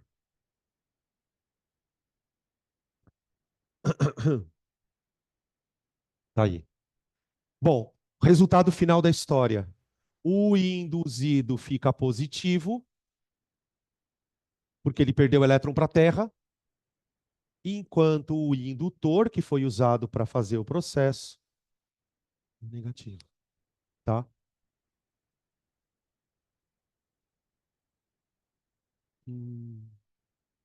Como assim oposta? É difícil falar por causa dessa história do formato dos corpos. Provavelmente não. Onde eu quero chegar com essa minha resposta? Ela não é evasiva. Ele não vai te pedir para calcular a carga. Pode ficar tranquila. A questão da indução, ela está muito mais relacionada a você saber o processo do que calcular a carga. Onde que essa história de calcular a carga vai pegar? No contato. Nem no atrito eles vão cobrar. Tá bom? Beleza? Ok. Alguém quer fazer alguma pergunta? Eu quero. Eu quero fazer a seguinte pergunta para vocês. Que ninguém perguntou isso. Eu achei que vocês fossem perguntar, ninguém perguntou, então eu vou perguntar eu mesmo. Como que eu vou saber? Volta no atrito. Volta no atrito. Como que eu vou saber quem fica positivo e quem negativo? Depende do material. Existe uma série, eu vou até pedir para vocês darem uma olhada na apostila, que quem não quiser não precisa abrir a apostila, mas só para vocês saberem o que é isso, para quem nunca viu. Dá uma olhada na página 217, na coluna da esquerda, tem assim tem um negócio escrito assim, ó. Para saber qual corpo terá carga positiva, lá em cima, para saber qual corpo terá carga positiva e qual terá carga negativa, deve-se consultar a série triboelétrica. Esse é o nome do negócio. Série triboelétrica. Essa série triboelétrica, gente, ela vai dizer para a gente quem tem mais tendência de perder elétrons, tá bom? Não preciso nem dizer, mas já dizendo que isso aqui você não tem que decorar, tá? Caso a questão seja uma questão envolvendo atrito, ele vai te apresentar a série triboelétrica, tá? Beleza? Ok. E vamos fazer os exercícios, aí a gente vai se deparar com isso. Página 217. Já nas questõezinhas.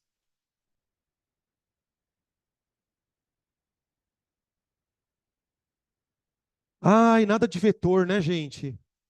Uh, só que não. Semana que vem começa. Tá? Na parte 2 a gente entra com a lei de Coulomb, com as forças elétricas.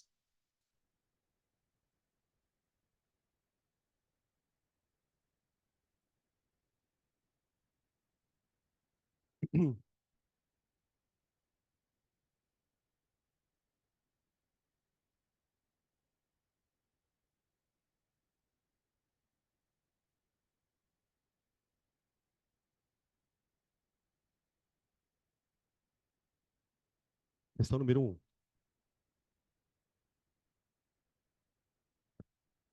1. Sabemos que a eletrostática é a parte da física responsável pelo estudo das cargas elétricas em repouso. A história nos conta que grandes cientistas, como Tales de Mileto, conseguiram verificar a existência das cargas elétricas. Analise as afirmações abaixo acerca do assunto. Uma questãozinha de VOF. 1. Um corpo é chamado de neutro quando é desprovido de carga elétrica. E aí? O que tem de errado nessa frase? Desprovido, né? Não tem corpo desprovido de carga elétrica. O corpo é neutro porque a soma das cargas dá zero. Tá? Se você quiser anotar o que está errado na frase, né? A soma das cargas é zero. Não que ele não tenha cargas. 2. A eletrostática é descrita pela conservação de cargas elétricas, a qual assegura que em um sistema isolado, a soma de todas as cargas será sempre constante. Ok, beleza. 3. A carga elétrica elementar é a menor quantidade de carga encontrada na natureza. Ok, ok. No processo de eletrização por atrito, a eletrização não depende do tipo de material. Depende. Depende. Se você quiser anotar para você lembrar, série triboelétrica. Foi. Não, não. Por isso que você não se eletriza. Tipo assim, ó. Fica fazendo assim para sempre, ó. Você não se eletriza, entendeu? Você precisa que haja uma diferença de material. Então ficaram verdadeiras 2 e 3, alternativa D de dado.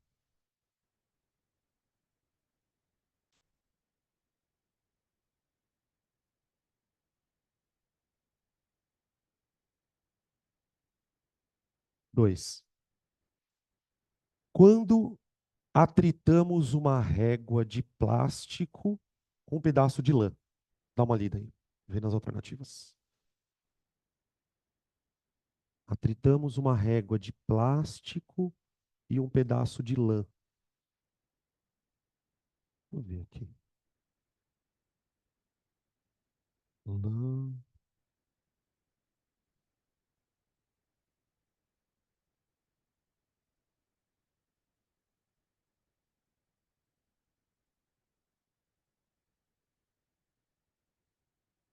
E aí? A única coisa que dá para a gente afirmar assim categoricamente, porque veja, ele não deu a série triboelétrica. O que eu posso afirmar é que os dois têm que ter sinais opostos, né?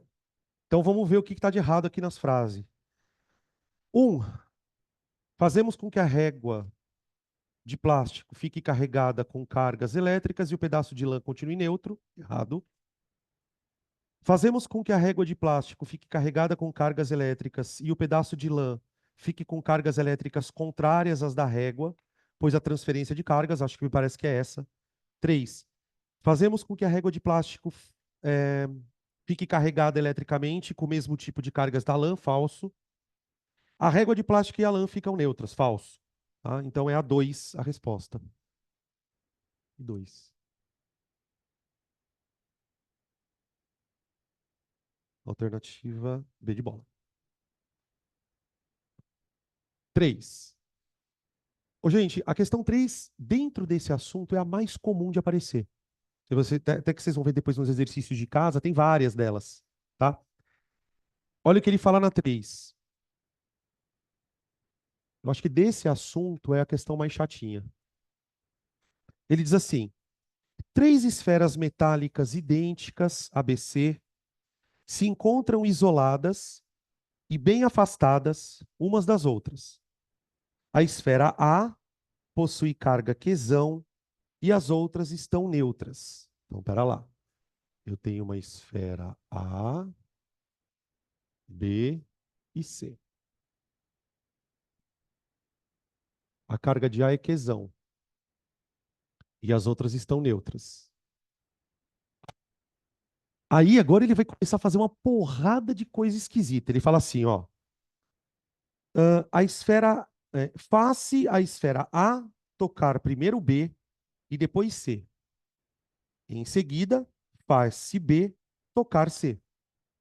No final desse processo, quais são as cargas de ABC? Dica para esse tipo de exercício, gente. Vai lendo e fazendo a conta. Tá? Primeira coisa que eu queria chamar a atenção aqui. O que a palavra idêntica me garante? Que no final dos toques, as cargas têm que ser iguais. Tá. Então vamos lá. Primeira coisa que ele faz, gente, ele encosta A com B, não é? Bom, se ele encosta, vou escrever assim, ó, A e B. Eu encosto a C, ela fica de fora. Se eu encostar A e B, qual vai ser a carga de A e B pós-toque? Q sobre 2. Eu tenho Q mais zero. Então a carga total é Q. Como as bolinhas são de mesmo tamanho, as cargas têm que ser iguais. Então eu vou escrever Q sobre 2 e Q sobre 2. Tá bom. Depois ele encosta quem com quem? Alô?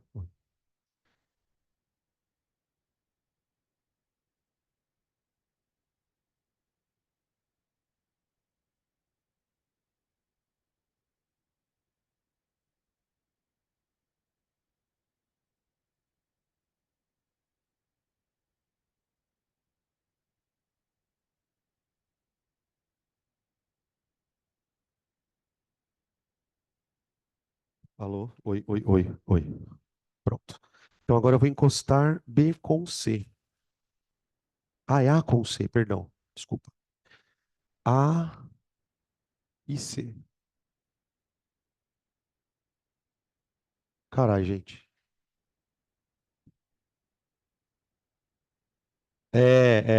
Então, vamos lá, ó. Vamos ler de novo essa. Ô, seus Priscilinho. Ele fala assim, ó. Faz-se a esfera A tocar primeiro B e depois C. Então é A e C. Isso mesmo.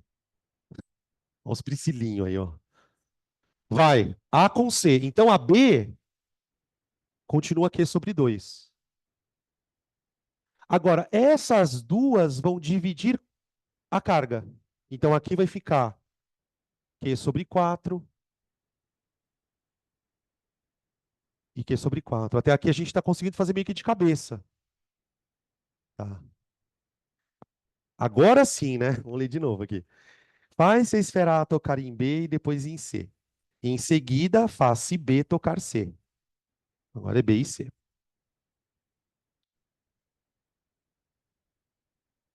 Então, a Q sobre 4 já morreu aqui.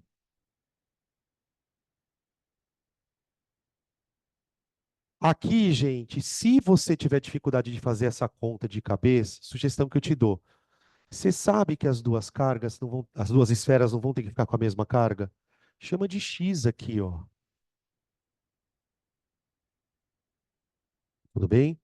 E agora, que conta eu tenho que fazer, gente?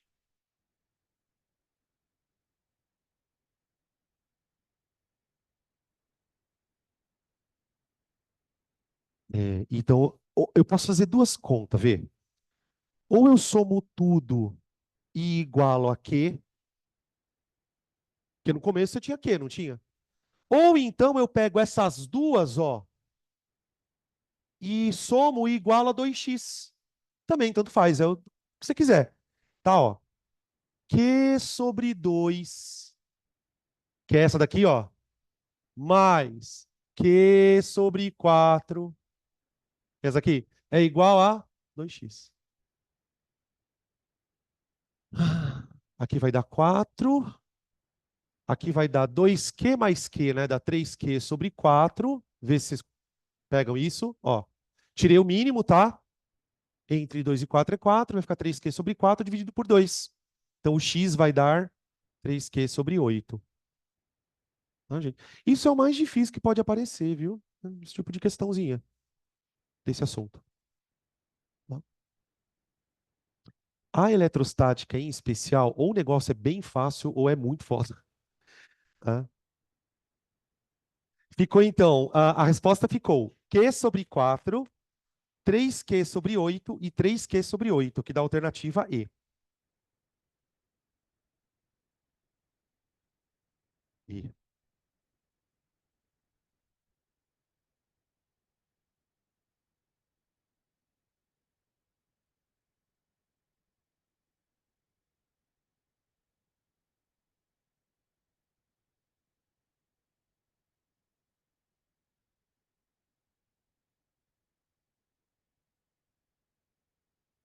Próxima.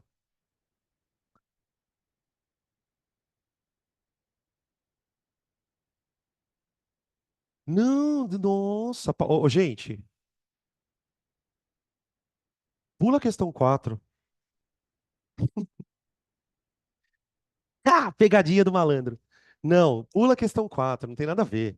Coloca só assim na questão 4. Próxima aula. Você achou estranha também, né? Falou, caralho, o que que é isso? Sistema de ponto médio. Pula 4 aí. Pulou. Pula 4. 5.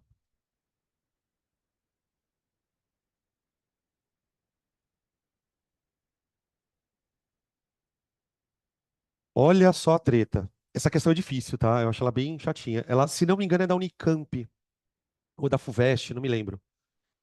Ele fala assim: um balão de borracha eletrizado positivamente é aproximado de duas.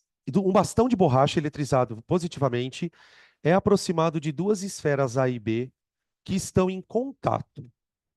A seguir, afasta-se ligeiramente uma esfera da outra e remove-se o bastão de borracha. Por último, as esferas são suficientemente afastadas de modo que uma não exerça influência sobre a outra. Faça um esquema da distribuição de cargas elétricas induzidas nas esferas A e B em cada uma das situações. Então, peraí. Primeiro, ele pega um corpo positivo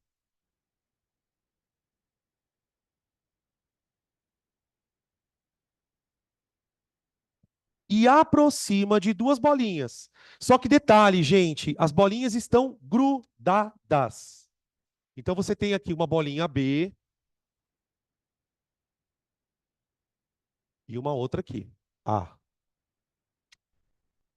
Tá aqui. Oh, e o que vai acontecer aqui, mano?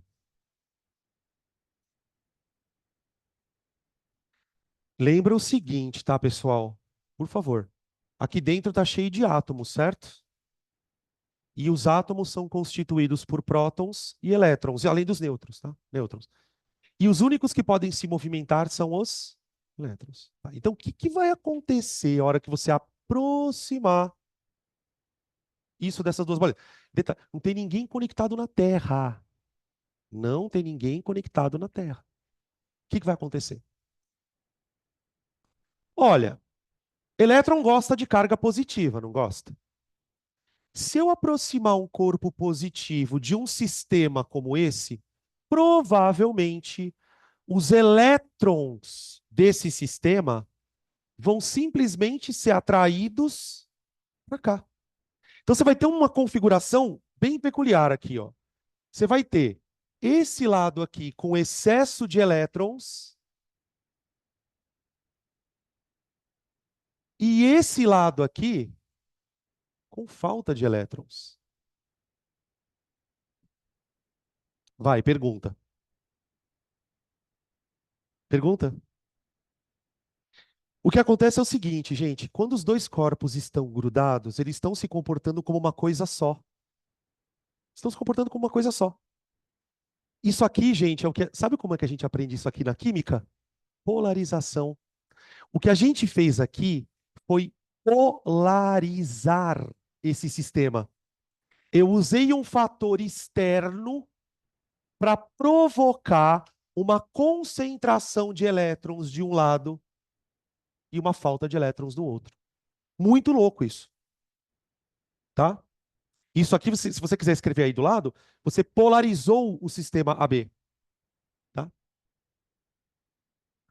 Tá, aí o que ele fez? Qual a próxima etapa? As esferas são ligeiramente afastadas e o bastão removido.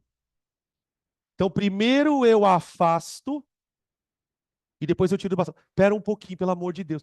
O que vai acontecer se eu mantiver esse bastão aqui e só desgrudar? Deixa eu fazer uma pergunta para vocês. De onde vêm esses elétrons aqui? Dos dois. E essa falta de elétrons que aconteceu aqui é porque uma parte dos elétrons vieram para cá, não vieram? Então acontece uma coisa muito louca. Por quê? Na hora que eu afastar essas duas bolinhas,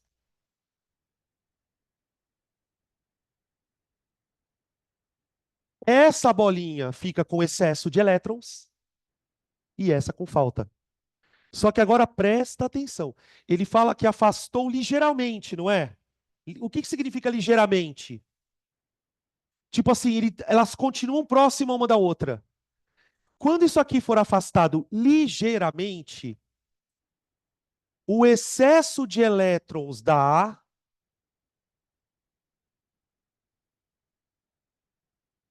faz isso aqui com a B. A esfera A, ela fica polarizada assim, ó, com excesso de elétrons. Não vou, deixa eu colocar isso aqui, então vai ficar muito zoado. E essa daqui fica polarizada com falta de elétrons. Fala. Ahn, Puta, se tivesse o bastão, cara, aí precisaria ver o que é mais positivo. Se é o bastão ou se é isso aqui. Porque isso aí você poderia polarizar meio parcialmente, tá?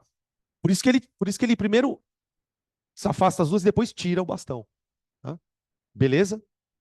Isso aqui seria quando as esferas já estão afastadas, mas ainda estão próximas, tá? Eu já desconectei uma da outra. Aí no final, o que ele faz? Ele afasta bastante A e B.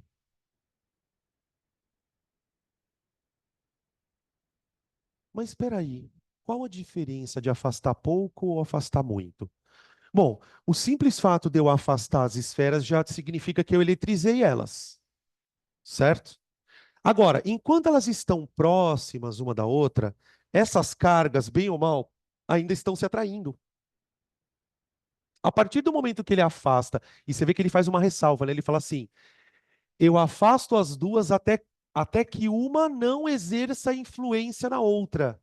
O que ele quer dizer com uma não exercer influência na outra? Essas cargas já não estão mais se atraindo porque elas estão muito longe. Então, o que vai acontecer aqui é que as cargas do corpo negativo elas ficam distribuídas pelo corpo inteiro e as cargas positivas ficam distribuídas pelo corpo inteiro. Se você quiser anotar uma coisinha, um lembrete, você pode falar assim, ó. Após o afastamento,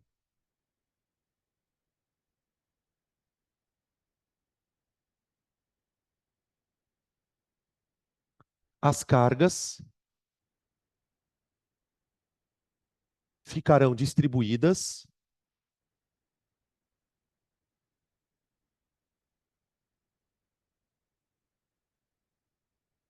uniformemente nas esferas.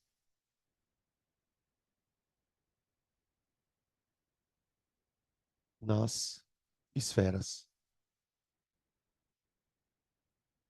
Tá? Beleza? Enquanto as esferas estão relativamente próximas, as cargas ainda interagem uma com a outra, elas ficam se atraindo. Se afastar, elas ficam dessa forma aqui. Tá bom? Beleza? Tá aí a questão número 5. 6.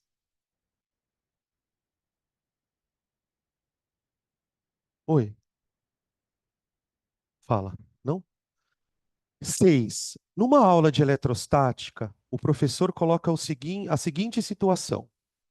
São dadas 3 esferas metálicas ABC. Observa-se que B atrai A, B atrai A e B repele C.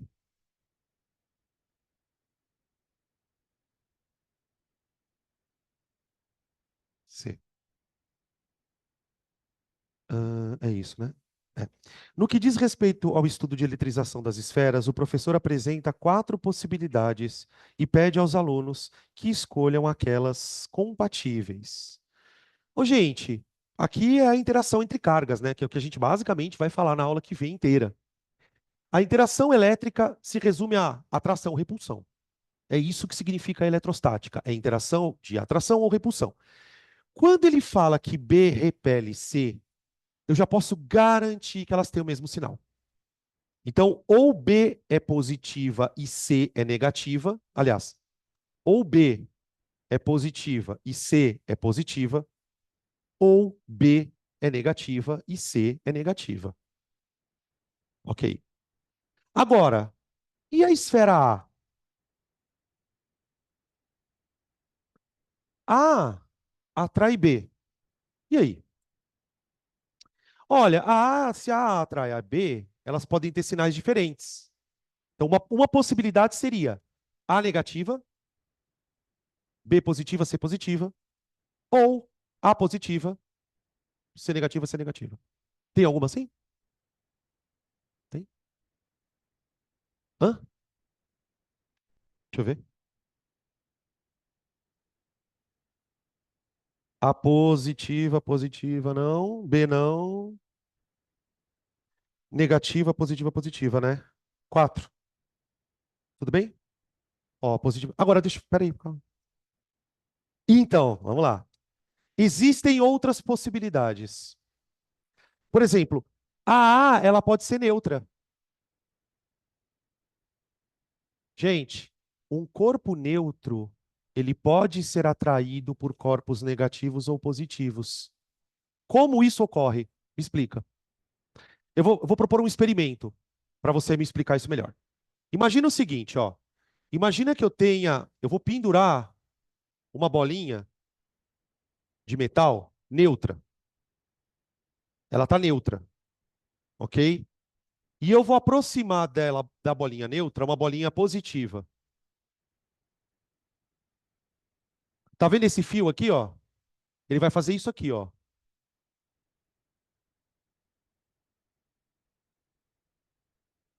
Por quê? Porque ocorre uma indução. Essa bolinha aqui, ela está neutra, mas ela não tem elétrons. Se ela tem elétrons, esses elétrons serão deslocados para a extremidade da bolinha. Isso vale tanto para a bolinha positiva como para a bolinha negativa. Então eu posso ter uma situação em que a A pode ser neutra também, tá? Deixa eu ver se isso é compatível. A 2, mas não pode ser a 2, né? Mas a 3 pode, exatamente. A neutra, negativa, negativa, e 4, A negativa, positiva, positiva. Então 3 e 4. 3 e 4. Fechou? Oi.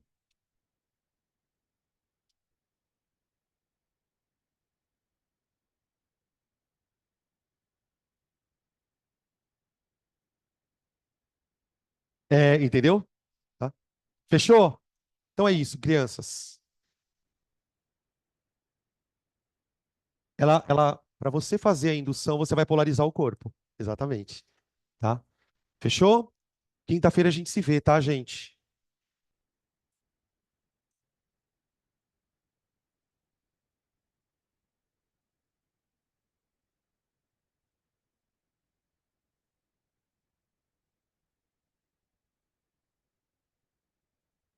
Besitos.